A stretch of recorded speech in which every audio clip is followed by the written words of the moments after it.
un club qui met un travail très prédominant sur le cardio, les pompes, la corde, etc., qui fait quasiment que ça, bah, c'est souvent un club où il y a le coach, où il n'y a pas grand chose d'autre à vous apprendre en fait. Et moi, l'européen, l'occidental ou qu'est-ce que tu veux, c'est ce qu'il veut voir. Non mais Ramon Dekers c'est arrivé. C'est un des combattants les plus connus du monde. Des mecs qui connaissent pas la boxe, ils me disent Ramon Dekers, c'est qui Ramon Dekers, apparemment c'est un show super chaud. Alors que Ramon Dekers a en Thaïlande plus de défaites que de victoires. L'histoire veut qu'il y avait un mec de Capcom qui était en Thaïlande au moment du développement de Street Fighter et il a vu un combat de Sagat, il a dit ah putain lui il assure et donc ils ont mis Sagat dans le jeu. Et ils l'ont fait 2m10, incompréhensible. Comme le vrai tout petit, le Sagat de Street Fighter, c'est super gros. Ouais, ils l'ont un peu romancé on va dire, mais il n'a pas pris un centime sur le truc. Mais ça qui fait que je suis pas très fort quoi. Mais mets-toi un peu autre action, franchement, qu'est-ce que ça te coûte? Et ben tu sais quoi, rendez-vous dans 6 mois. Alors là, comme toi, comme ça, une armoire à glace. Yo les gars, c'est les sages de la salle, on est reparti pour une troisième partie. On va parler du Muay Thai à l'international avec Antoine de la chaîne du Muay. Toujours. Et d'abord, on va parler un peu de la Thaïlande quand même. Qu'est-ce que tu penses du Muay Thai en Thaïlande, qui est vraiment un mystère pour l'européen, pour l'occidental? C'est difficile, enfin, c'est la maison mère, tu vois, c'est la référence. Je pense que les combats de référence, si tu veux voir les plus beaux rounds, c'est les rounds 3 et 4 au Raja et au Lumpini en Thaïlande, quoi, tu vois, il n'y a pas trop de secrets. Après, c'est aussi... Je ne suis pas d'accord. On va en discuter. C'est aussi très codifié, et donc ce code-là rend parfois ça un petit peu difficile, tu vois. Tu mets un béotien devant un combat, il va voir le premier round où il se passe rien, et le 5e round, au bout de 20 secondes, les mecs ils se mettent à danser et tout, il va dire mais qu'est-ce que c'est que ce bordel, quoi, il comprend. Qu'est-ce que tu bines? Ouais, exactement. Et donc voilà, il faut comprendre un peu les us et coutumes, comprendre aussi comment, tu vois, le rôle des parieurs, enfin c'est extrêmement intéressant tout ça. Et donc, ou pas, je suis désolé, ou pas. Alors, ou pas, parlons-en, ça a des vertus et des défauts. Mais donc voilà, je sais absolument plus ce que j'étais en train de dire. Tu étais en train de parler justement, alors, les gens ils comprennent pas pourquoi à la fin du 5e round, il y en a un qui se balade et qui commence à bouger comme s'il dansait la danse dans Kickboxer. Ouais. Tu vois, quand Jean-Claude Van Damme il commence à danser comme ça. Et puis l'autre, non, je le fais pas bien. Ah si, je le fais très bien, mais je le ferai après. Et l'autre qui le suit, alors on comprend pas. Qu'est-ce qui se passe? C'est quoi ça? C'est très simple. Déjà, il faut voir que quand les Thaïs montent sur le ring, c'est l'équivalent de quand toi tu vas dans le métro le matin pour aller au boulot. C'est-à-dire que globalement, pour eux, c'est un truc qui est complètement inné. Et il y a beaucoup moins de stress, il n'y a pas de stress, tu vois, il n'y a pas cette appréhension. Donc, ils sont dans leur élément, c'est leur boulot. Les mecs, dans 7 jours après, ils vont reboxer. Peut-être 15 jours après, ils vont... ça se fait, tu vois. Il peut reboxer une semaine après, le mec.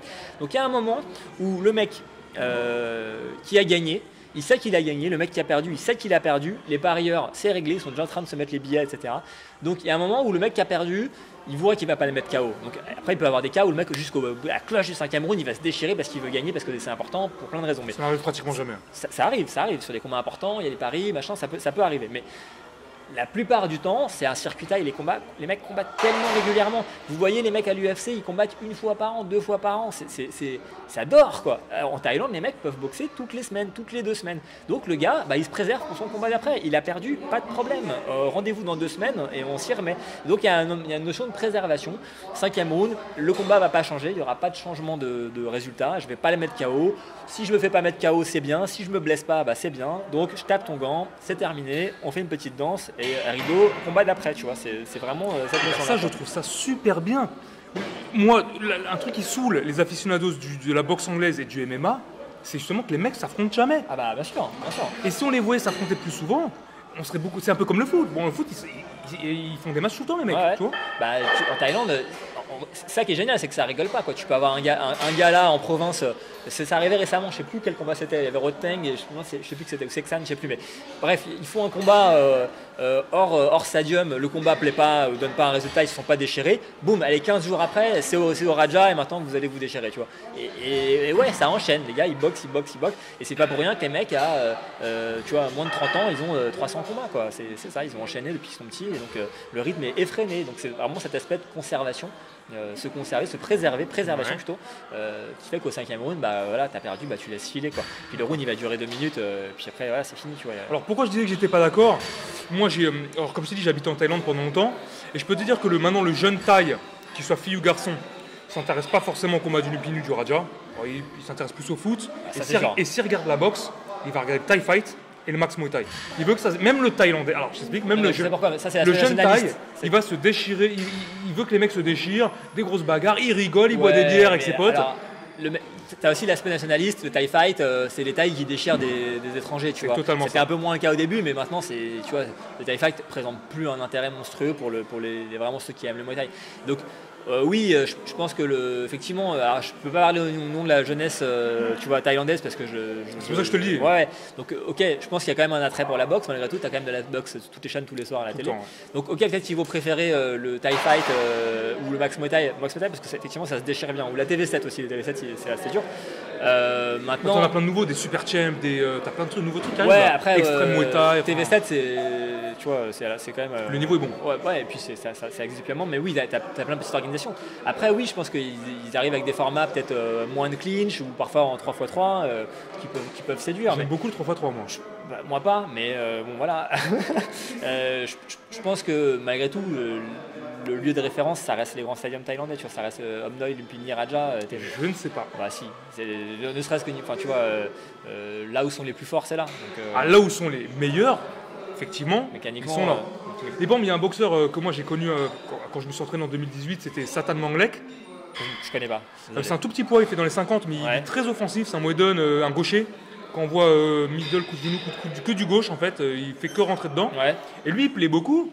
Même si c'est un petit poids, c'est parce qu'il fait du KO, quoi. Il va la bagarre tout le temps. Yodlekpet, Seksan, c'est pareil. C'est pas. Alors lui, c'est encore pire. Va voir Satan, comme Satan, Manglek. Je regarderai. J'irai voir. Je regarderai. Mais bon, Yodlekpet, c'est que ça aussi, quoi. Le mec, lui, il est, comme dit Samia, il est con. Il fait que avancer. C'est le mec, il veut te descendre, quoi. Donc, tes Muay-Book, t'en as toujours eu, tu vois. Après, ça plaît ou ça plaît pas. Mais c'est vrai que peut-être qu'au Lumpini ou Raja, ils vont préférer un peu les fimeux, d'autres techniques ou les Muay-Pam, évidemment. Mais peut-être que ça passe moins à la télé, peut-être effectivement il y a cette notion-là, mais on est quand même en train de parler de Muay Thai de bon niveau. Mais je pense que la Thaïlande saurait au palais, comment tu dis, réorganise, je sais pas. Il se internationalise. Ouais. Et donc je pense que le jeune Thaï s'intéresse de plus en plus au combat type trash talking UFC, où ça se bagarre, ou tout ça. Malheureusement pour le Raja et tout ça. Peut-être que c'est aussi au Thaï de changer leur formule. Après, on peut parler du One, ça y est ou pas? Vas-y, attends, le One, tu veux bosser pour le One là? Mais j'aime bien le One, j'aime bien. Le One, ça marche très bien là-bas et pour autant ils sont pas sur des formats dont tu parles, tu vois. Donc, et pourtant je pense que ça doit quand même bien marcher. Petit gant, champion de boxe style. Pas toujours, mais moi le One pour moi c'est très intéressant parce que déjà ils arrivent à avoir comme il y a beaucoup d'argent qui vient de Thaïlande, ils arrivent à avoir des mecs qui sont dans les stadiums.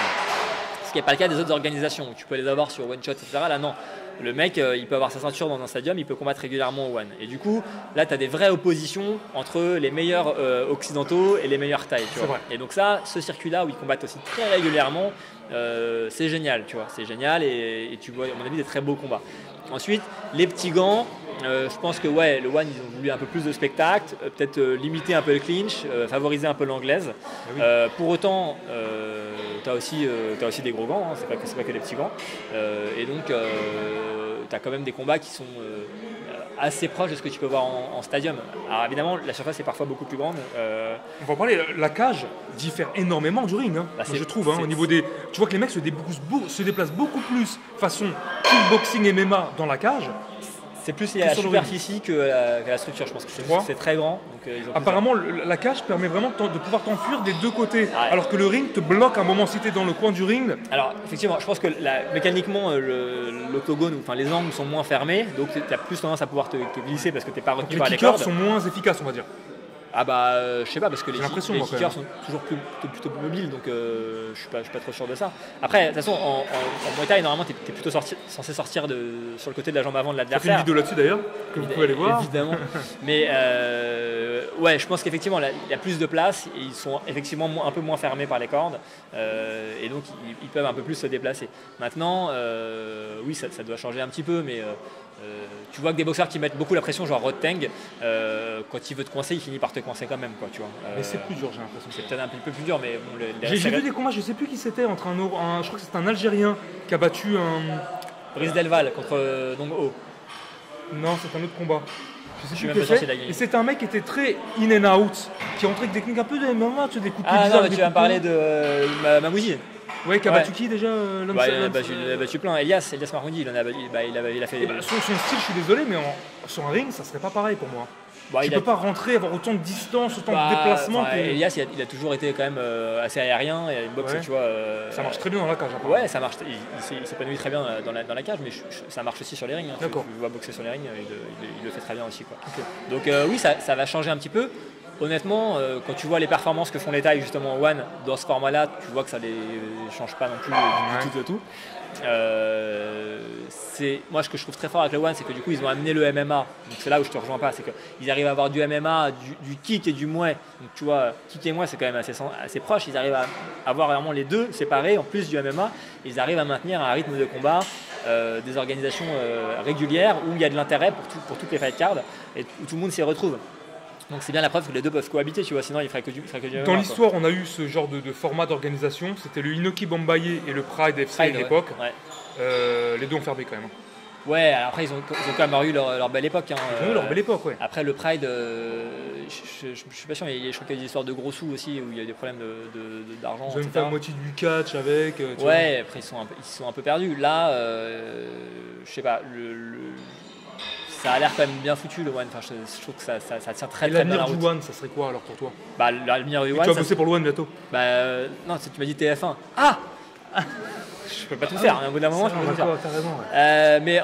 Mais moi ce que j'aimerais bien, l'avenir j'en sais rien, mais je pense que mécaniquement, tu vois, en Asie ça cartonne, ça marche très très bien. Ils ont des superstars de tous les pays qui arrivent à. Tu vois, ça marche vraiment très bien. Je pense qu'après ça va s'étendre mécaniquement, donc de plus en plus en Europe. Et puis je pense qu'à un moment ils vont attaquer de front l'UFC aux États-Unis, tu vois. Quand tu vois des Dimitrius Johnson, je connais rien au MMA, mais bon, lui, tu vois, a priori c'est pas n'importe qui. Non. Je sais pas, il y a des ceintures, 12 ceintures ou je sais pas quoi. Enfin, un gros nom. Le mec, il a été au One. Il y en a d'autres, des grands noms du MMA qui partent au One. Je pense qu'il y a un moment, ils vont attaquer les États-Unis. Peut-être qu'ils feront ce que tu dis, c'est-à-dire mettre des tailles contre des Américains pour essayer de faire prendre un peu tu vois, la sauce. Mais je pense que c'est ça qui va se passer. Et je pense qu'ils peuvent arriver, ils ont la place pour faire un truc vraiment bien, quoi. Donc je mise moi personnellement sur le One pour démocratiser le Muay Thai le plus possible dans le monde, quoi. C'est ce que je souhaite. Espérons. Moi j'espère vraiment que le Muay Thai va concurrencer l'UFC, peut-être pas, mais prendre une belle part au sport de combat parce que c'est tellement un beau sport. Bien sûr. Avec un niveau technique exceptionnel. Ouais. C'est une richesse culturelle monstrueuse. Qu'il n'y a plus au One par contre. La richesse culturelle thaïlandaise, tu l'as plus. Non, c'est vrai, ils ont un peu enlevé ça. C'est vrai que si tu prends le One, si tu regardes les boxeurs thaï boxer One, tu vas perdre un peu de ce qu'il y a un peu autour. Sur ça, t'as pas tort. Mais bon, voilà, ils arrivent toujours avec leur niveau phénoménal et ça reste vachement pertinent et au moins ça fait briller le Muay Thai, ça reste intéressant, quoi. Ok. Quel est ton boxeur préféré quand tu as débuté chez Antoine? C'était Diesel Noy, mais bon, parce que mécaniquement, parce que mon entraîneur me parlait de lui avec énormément d'affection, parce qu'il le connaissait, etc. Ouais. Donc, et puis Diesel Noy, tu regardes, le mec il a arrêté sa carrière parce que plus personne voulait le boxer. C'est un style très spécialisé quand même. Oui, mais bon, tu vois, je sais pas, j'avais 15 ans, tu t'es dit, putain, le mec, et à un moment, personne voulait le boxer, quoi. Tu te dis, forcément, tu sais, t'es un peu le. Je sais pas, tu te dis c'est ouf, quoi. Tu creuses un peu, tu vois les fights du gars, tu te dis ouais putain le mec c'était quand même. Gisèle, moi je l'ai jamais vu en vrai, il fait quelle taille concrètement? C'est un mec qui fait plutôt 1m83, un mec qui fait plutôt 1m90 parce qu'on a des zones de taille 87. J'ai pas la taille exacte, je saurais pas dire, mais je crois que c'est plus proche d'un 1m83 dans ces eaux-là que 1m90. Il 90, tu vois, mais bon il devait faire 1m83, 85 dans ces eaux-là. Moi j'avais croisé à l'époque quand j'étais jeune, quand j'avais 15 ans, j'avais croisé Sagat Petindi avec mon père, il est tout petit Sagat. Sagat, ouais, il est petit. C'est un nain, on se rend pas compte mais il est tout petit, quoi. Petit, mais Sagat il est pas très connu pour le coup, tu vois. Moi j'aime beaucoup lui. Et après c'est fort pourtant. Il me semble qu'il a battu des Enai d'ailleurs. Je suis pas sûr. Moi je crois que si. C'est possible. C'est peut-être un de ceux qui a battu des Enai. Ouais. Donc Sagat, après, c'est triste parce que tu vois, il pourrait être mondialement connu avec Sagat de Street Fighter parce que Sagat de Street Fighter. On peut prendre du fric là-dessus. Ouais, c'est clair. L'histoire veut qu'il y avait un mec de Capcom qui était en Thaïlande au moment du développement de Street Fighter et il a vu un combat de Sagat, il a dit ah putain lui il assure et donc ils ont mis Sagat dans le jeu. Et ils l'ont fait 2m10, incompréhensible. Comme le vrai tout petit, le Sagat de Street Fighter. Ouais, ils l'ont un peu romancé on va dire, mais il n'a pas pris un centime sur le truc. Mais donc lui il aurait pu être très connu, malheureusement ça n'a pas. Il avait des patates de fou quand même. Et lui c'est un pur Muay mat. Si on dit les boxeurs thaï ils sont nuls en anglaise. Vous regardez des mecs comme Roteng, vous regardez des mecs comme Sakad. Alors, moi des fois je trouve que techniquement c'est pas ouf. Ils ont un mental, ils ont un menton en béton, ils ont des points en acier. Des fois, techniquement, c'est pas non plus super ouf. Bah, ça dépend des. Donne-moi un technicien en boxe taille actuel d'ailleurs. De quoi? Un technicien en boxe, un mec qui est très bon techniquement en boxe, avec les points. Ah, en anglaise? Parce que tu vois, par exemple, Teng Lung ou les mecs qui ont collecté tout ça, ils ont de la patate, mais techniquement, c'est pas ouf. Ouais, non, mais ah oui, ça je te rejoins. Je te rejoins. Après, ouais, c'est une bonne question. Honnêtement, je préfère en moins. Kaloubdam, il a une gauche de feu. Ouais, bah, pas pour ça qu'il est très technique. Non, non, c'est vrai, mais après, je pense que de toute façon, le pointage taille a jamais privilégié l'anglaise. Du coup, les mecs qui sortent de l'anglaise, c'est pour mettre KO ou pour armer quelque chose derrière. Et donc, du coup, c'est effectivement les grands techniciens. Maintenant, dire que les tailles sont nuls en anglaise. Samat qui était super bon. Non, mais tu vois, il y en a eu plein. Et puis ensuite, il y a des champions du monde de boxe anglaise taille. Il y en a un certain nombre, je sais plus combien, mais c'est pas une cinquantaine, je crois. Ouais, voilà, c'est ceux-là. C'est pas une nation qui a jamais produit des champions de boxe anglaise. Justement, je vais expliquer. Il y a plus de champions de boxe anglaise taille que de champions de boxe anglaise français, alors que la France a commencé en 1910 et les tailles ont commencé en 1950-60. Ouais, t'as tout à fait raison. J'ai cette stat-là en tête, c'est que les tailles ont fait de belles reconversions en anglaise. Somlak Kamsim, premier médaillé d'or olympique pour la Thaïlande, c'était en boxe anglaise. Française à Atlanta. Le mec est au point. Parce que je connais Somlak, c'est pour ça. Et donc tu peux pas dire que les tailles n'ont pas d'anglais, ça c'est pas vrai. Maintenant, oui, c'est pas forcément quelque chose qu'ils mettent le plus en avant dans leur boxe parce que c'est pas très pointé. Maintenant, je pense que ils ont compris que tu mets quand même bien KO avec et donc il y en a quand même pas mal qui tapent fort. L'international, l'européen, l'occidental ou qu'est-ce que tu veux, c'est ce qu'il veut voir. Non mais Ramon Dekar c'est arrivé. C'est un des combattants les plus connus du monde. Des mecs qui connaissent pas la boxe, ils me disent Ramon Dekar, c'est qui Ramon Dekar, apparemment c'est un show super chaud. Alors que Ramon Dekar a en Thaïlande plus de défaites que de victoires. Tu vois. Et en fait, oui, il a ouvert des portes, il a eu de très belles victoires parce que comme il avait un punch de fou, il pouvait coucher n'importe qui, n'importe quand. Néanmoins, sur la répétition, tu vois, Ramon Dekar, il a quand même pas mal perdu en Thaïlande tout simplement, mais il a quand même ouvert évidemment des portes, il a une très grande carrière. Mais c'est vrai que je pense que lui a aussi montré qu'avoir du punch, ça pouvait amener un certain avantage et que l'anglaise c'était assez important quoi. Il fallait un peu muscler son jeu en anglaise. Ouais, mais surtout que ça faisait du buzz. Les gens kiffent ça quoi. Ouais. C'est vrai qu'il y a eu des. Moi j'aime beaucoup les kickers, je suis moins sur les clinchers. Mais j'aime bien un mec qui a une belle jambe gauche. Un super lec là, il arrive là. Ouais, voilà, tu vois, j'aime bien. Pechpanomrung là, boum, les jambes gauche là. Ça me fait plaisir. Mais je peux comprendre les gens qui aiment les punchers. Ouais, je peux comprendre aussi, mais effectivement, il y en a. Peut-être ce qu'on peut dire, c'est que les punchers qu'on voit en Muay Thai ont moins belle gestuelle que les kickers qu'on voit en Muay Thai. Maintenant, il y en a. Après, je suis pas expert en boxe anglaise, donc je suis pas non plus à même de juger énormément leur technique. Maintenant, tu vois que ça cogne quand même fort. Hein. Un Rod Dunk. Bon, le mec, quand il cartonne dans le coin, les mecs en face, tu vois que ça fait la gueule. Quoi. Garty, au bout d'un moment, ça commençait un peu à bégayer. Donc, et je pense qu'il y a aussi ça quand même. Quelque chose d'intéressant à dire, c'est qu'il y a aussi pas mal de tailles qui se sont convertis au kick. Tu vois, avec le Glory, City Shy, Pechpanomrung, même Boakao à son époque.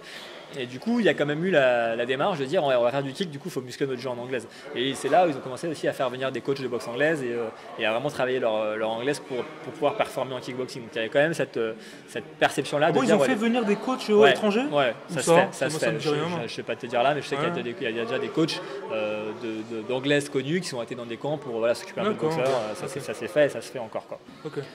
Donc voilà ce qu'on peut dire sur le One, sur le Muay Thai. Je ne sais pas si tu as d'autres questions. On va juste revenir sur Jason Noy. Est-ce que tu boxais comme Jason Noy à tes débuts? Tu clinches et coups de genoux, un peu là. Présomptueux. Non, moi, comme je suis grand, c'est mes genoux directs. Tu vois. Souvent, t'aimes bien les genoux directs. Ouais, c'est une gestuelle que j'aimais bien, que j'aime toujours bien. Après, non, j'ai pas cette espèce de saisie infernale qu'il avait là où ça t'attrapait. Moins en clinch. Okay. Après, je suis grand, mais souvent les mecs étaient souvent assez durs en clinch et c'est moins un domaine qui me réussit particulièrement. Moi, c'est le clinch, c'est un domaine justement que c'est un des trucs que je connais le moins finalement en boxe thaï. C'est génial le clinch. Être fort au clinch, c'est génial. J'aimerais bien être fort au clinch. Donc en fait, mais j'ai pas le truc. En fait, même juste sur les projections. Ouais. Avoir ce truc comme ça, je l'ai pas moi. Le coup d'œil, ça c'est beaucoup de pratiques techniques, etc. Après le clinch, en fait, t'as vraiment la technique. Je te coupe vite fait, tu devrais faire une vidéo. Justement, ce truc. Il y en a plein. Ah bon, je trouve pas. J'ai cherché, je trouve pas. Ne dis pas de sottises. Ah non. Écoute, tu vas voir dans mes playlists là, techniques, il y a déjà 3 cours sur les bases du corps à corps. Je vous montre l'entrée, etc. les Mais je parle projections. pas du Non, mais PAM, oui, moi, mais je ça parle va- vraiment de la projection. Oui, mais hein. ça va avec le PAM, c'est ton placement de main. Et ensuite, Rodrigo Alamos. Rodrigo Alamos, s'il vous plaît, qui fait la Alamos Touch sur la chaîne du Mouet. Ouais. La vidéo, bordel, de la semaine dernière, c'est placement de bras, les projections. Où il me balance comme une merde par terre pendant toute la vidéo pour montrer Ouais, comment il faut faire. dans un terrain de football Exactement. incroyable, là, ouais, Donc, j'ai vu. ah, Ouais. bah alors, tu Bah vois. oui, mais plus encore alors. Bah plus, écoute, j'ai entendu ton message, je vous ai compris et on Le fera... clinch, c'est un des trucs que moi j'ai cherché, que je trouve pas, même en Après, anglais. Même les Américains n'en font pas En vraiment. vrai, je pense que sur le clinch aussi, c'est que Faut le pratiquer. ça se sent vachement Et grave. et à montrer c'est très compliqué, tu vois. Et quelqu'un qui est fort au clinch, je vais vous expliquer mon problème au clinch, c'est que je suis une mauviette, tu vois. Je fais pas assez de muscu, je suis un cardio à 2 balles, Ah bon et donc ouais. Et au clinch, parce que maintenant moi je viens, je fais 15 rounds et puis je m'en vais et puis voilà, je m'amuse, tu vois. Mais je suis T'es gentil, 15 rounds, c'est beaucoup 15 rounds. Oui, mais c'est du, tu vois, c'est 15 rounds où c'est du travail foncier, tu vois. Je boxe techniquement, etc. On cartonne un peu, mais je suis pas sur de l'explosivité, tu vois. Donc, je suis un peu j'ai 34 ans, les mecs. Je suis au bout du rouleau, moi. J'ai 2 Ah enfants. non, dis pas ça. Donc, je suis pas dans l'explosivité. Mais cette année, j'ai décidé de m'y remettre. On en reparlera sur ma chaîne. Mais du coup, tu vois, le clinch, c'est aussi vachement la condition physique et surtout être dur, tu vois. Il faut faire des tractions. Là, je vais me remettre à saigner les tractions parce que, tu vois, c'est vraiment attraper le mec et quand tu le J'ai saisis. remarqué que les clinchers en Thaïlande, tu regardes la nuque, Ouais, t'as et ils ont compris. une nuque et ça colle. Ouais. Bon, ils sont pas balèzes, mais ils ont une nuque bien balèze. Ils sont bien Tu te dis, tracés, ah ouais, tu vois. En fait, que- quand le mec te saisit, tu vois, tu sens qu'il va se passer quelque chose et tu es globalement dans la merde. Donc il y a vraiment cet aspect de saisie du mec, tu vois. Et après, évidemment, tu as la technique et tu as le coup d'œil, tu vois, sentir quand le mec est en appui, hop, pour le Ça, c'est balancer. la pratique. Et ça, c'est de la pratique. Et tu vois, et autant sur ça, je pense qu'avec l'expérience, tu vois, je me positionne bien, tu vois, je vois un peu les projections arriver, donc j'essaie de stabiliser. Mais il y a vraiment tu vois, l'aspect condition physique, tu vois, vraiment être dur. Ça, j'ai pas du tout. Et donc c'est ça qui fait que le clinch, je suis pas très fort, quoi. Mais Mets-toi un peu aux tractions, franchement, qu'est-ce que ça te coûte? et ben tu sais quoi, rendez-vous dans 6 mois. Alors là, je vais on être, sera là. comme toi, comme ça, une armoire à glace, le mec. Moi, je suis un peu trop Ah, gros là, moi, mais bon. c'est physique, c'est incroyable. Donc non, mais blague à part, c'est volonté. Enfin, c'est parce que je m'en occupe pas, tu vois. J'ai pas le temps. Et puis mon plaisir à moi passe dans la chaîne du Mouet, parler de Muay Thai, La technique. enseigner à mes élèves. Et autant vous dire que mes élèves, avant qu'ils me la mettent à l'envers, il y en a pour un moment, les mecs. Je sais pas si vous me regardez, mais vous repasserez après l'entraînement. Et par contre, à ma salle où là on fait des sparring un peu plus durs, voilà, je vais plutôt défendre la partie clinch, bien me placer, limiter la casse. J'ai pas des mauvais coudes aussi, donc ça aide pas mal Ouais. sur les. T'as pas des mauvais coudes, mais alors tu as réussi à les utiliser quand, les coudes? Parce que t'as boxé en Thaïlande ou pas? Non, mais tu sais, au cuillère, tu peux quand même faire mal. Hein, Ok. Ah ouais, d'accord. Et même à l'entraînement, hein, tu vois, on fait attention, tu peux quand même sortir des coudes. Ouais, et, c'est chaud quand même. faut faire attention. Enfin, faut être entre anciens, tu vois. Entre anciens, tu sais ce que l'autre va faire, tu es rarement surpris par son geste et donc tu peux plus les placer. Ou faut que l'autre mette un casque. Une vidéo avec Samia où on met un casque et on met les coups de coude. Donc ça peut quand même se faire. Mais du coup, pour le clinch, tu vois, tu peux limiter Appréhender le truc. Voilà. Je ne sais plus ce que je voulais dire. C'est marrant, ça t'est pas. Ah oui, donc ton style n'a pas tellement changé au fil des années, tu t'es juste amélioré dans ton style. Oui, non, j'ai pas eu de bouleversement dans la boxe. Mes genoux, voilà, j'aime bien. Après, je suis assez Mais équilibré. c'est peut-être parce que tu as eu un bon prof de base aussi. Ça, je pense que ça joue. Ouais, non, mais évidemment que ça joue. Enfin, parce que si ton prof est nul, quoi. Mais ouais, mais moi, malheureusement, il y en a beaucoup. Hein, je te Ouais, jure. mais alors j'ai fait une vidéo qui dit comment trouver un bon club, comment est-ce que vous êtes sûr que vous êtes dans un bon club. Oui, c'est vrai. Oui. Mais en fait, pour moi, c'est assez simple. C'est qu'en fait, vous devez pouvoir poser une question sur n'importe quel sujet à votre coach. Il doit pouvoir vous répondre, alors pas forcément dans la minute s'il est occupé, mais il va pouvoir assez rapidement venir vous voir et vous parler du sujet en question pendant 5 bonnes minutes et vous expliquer exactement pourquoi ça fait comme ça, quoi. Tu vois, je sais pas, j'ai n'importe quoi, mais un boxeur je le vois au sac, il vrille pas bien, je lui dis tu vrilles pas, et il me dit pourquoi faut vriller, et on va passer un quart d'heure à C'est pas expliquer. ça, c'est même la méthode d'entraînement. Bon, mais il y a beaucoup de clubs de boxe où ça va faire un échauffement de fou, Cardio. genre presque fitness. Ouais, mais alors. Et après un petit peu de sparring, un petit peu de technique, et les gens se disent on s'est entraîné comme des feux, on a transpiré comme des feux. Ils pensent qu'ils font de la bonne boxe. Alors que la technique est zéro. Ça, tu vois, on peut pas c'est savoir. aussi ce que j'explique dans cette vidéo-là, comment trouver un bon club. C'est que. Et il faut faire attention à ce qu'on dit parce qu'il y a des excellents clubs où il y a des préparations cardio qui sont évidemment très dures. Mais un club qui met un travail très prédominant sur le cardio, les pompes, la corde, etc., qui fait quasiment que ça, bah, c'est souvent un club où le coach où il n'y a pas grand chose d'autre à vous apprendre en fait. Et moi, ma vision des choses, c'est un peu différent, c'est que vous payez pour apprendre à faire de la boxe et pas pour apprendre à faire de la corde à sauter ou apprendre à faire des pompes ou apprendre à faire du footing. Donc moi, j'ai plutôt tendance à faire l'inverse, où les mecs qui viennent chez moi, on va plutôt faire de la technique pendant tout le tour, du sparring, etc. Et puis après, s'ils veulent compléter avec du footing, du cardio, etc., bah, ils peuvent le faire à côté et pas forcément avec moi. Ben, je suis tout à fait d'accord avec toi. C'est ce qui manque énormément dans les clubs en France de boxe. C'est cet aspect. Il y a beaucoup de clubs qui sont très bons. Il y a beaucoup de clubs où il y a... Bien sûr qu'il y a des clubs qui vont être bons, mais je pense qu'il y a quand même pas mal de clubs qui ne le sont pas, qui vont faire du fitness boxing, du fitness muay thai. Et quand tu vas en Thaïlande. Du fitness kick, K1, muay thai, MMA, capoeira et zumba. Après, tu vois, à 18h. Quand on fait tout, on peut pas tout bien faire. Allez en Thaïlande, faites 2 semaines dans un bon camp.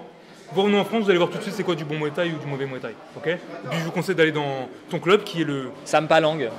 Sampalang, ouais, bien sûr. Métro. C'est dans le 9e. C'est métro, je sais pas, Notre-Dame-de-Lorette. Je sais pas, tu as une voiture, je sais pas où c'est. Non, si, mais moi, Saint-Lazare. Saint-Lazare. Et donc ouais, là, c'est un club où on privilégie effectivement la technique. Après, c'est un club loisir. Donc, si vous venez, vous dites, ouais, je veux faire de la compète, faut aller chez Rodrigo Alamos, qui lui a une grosse. Mais il est où? Il est pas. Il est dans le 12e. Ah, d'accord. Ouais. Donc, c'est un mec du Sud. Non, il est dans le 12e et dans le 91, va faire chez lui. Mais vends-toi, mon vieux, mais non. Non mais bon, j'ai rien à gagner, donc allez là où ça vous fait plaisir, mais allez dans un club où le coach il est passionné, il vous parle vraiment de technique. Si vous voulez combattre, allez dans un club où il y a une bonne écurie de combattants, c'est important aussi. Donc voilà, essayez de trouver un bon club où le coach sait vous parler de Muay Thai et aime le Muay Thai, quoi. Voilà, c'est ça qu'on peut dire. Aimons le Muay Thai. Aimons le Muay Thai. Et comme dirait Fred Delavier, je sais pas si tu connais. Non. Paix sur terre. Mais pourquoi pas. On vous retrouve pour la 4e partie où on parlera d'un peu de tout et puis ensuite on coupera comme ça. Je vous remercie les gars et puis à tout de suite. Bye.